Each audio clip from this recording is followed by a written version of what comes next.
আজকে আমরা দেখবো আপনার নামের প্রথম অক্ষর অনুযায়ী যদি আপনাকে একটি রুম দেওয়া হয় যেখানে পরবর্তী 1 মাস আপনাকে থাকতে হবে, তাহলে আপনি কি পারবেন? দেখি আপনার নামের প্রথম অক্ষর অনুযায়ী কোন রুমটি পড়তেছে বা থাকতে পারবেন কিনা কমেন্ট করে জানাবেন। শুরুতে এ নামে যাদের প্রথম অক্ষর আপনারা পাচ্ছেন ওয়াও 5 স্টার ফেসিবিলিটির একটি রুম। এখানে তো 1 মাস অবশ্যই দেখা যায় যারা এ নামের প্রথম অক্ষর লাকি। এরপর বি নামে যাদের প্রথম অক্ষর আপনারা পাচ্ছেন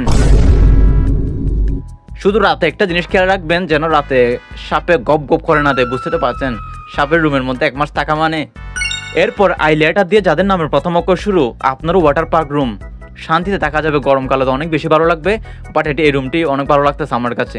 এরপর এম দিয়ে যাদের নামের প্রথম অক্ষর আপনারা পাচ্ছেন এটি তো হুবহু আমার রুমের কফি, মানে আমার নাম তো এম দিয়ে শুরু না, বাট আমার রুমের কফি কেন পড়লো না বা এমনি জোকিং করতেছে, এটা আমার রুম না। হ্যাঁ সত্যি আমার রুম না, এটা বিশ্বাস করবেন না কেউ।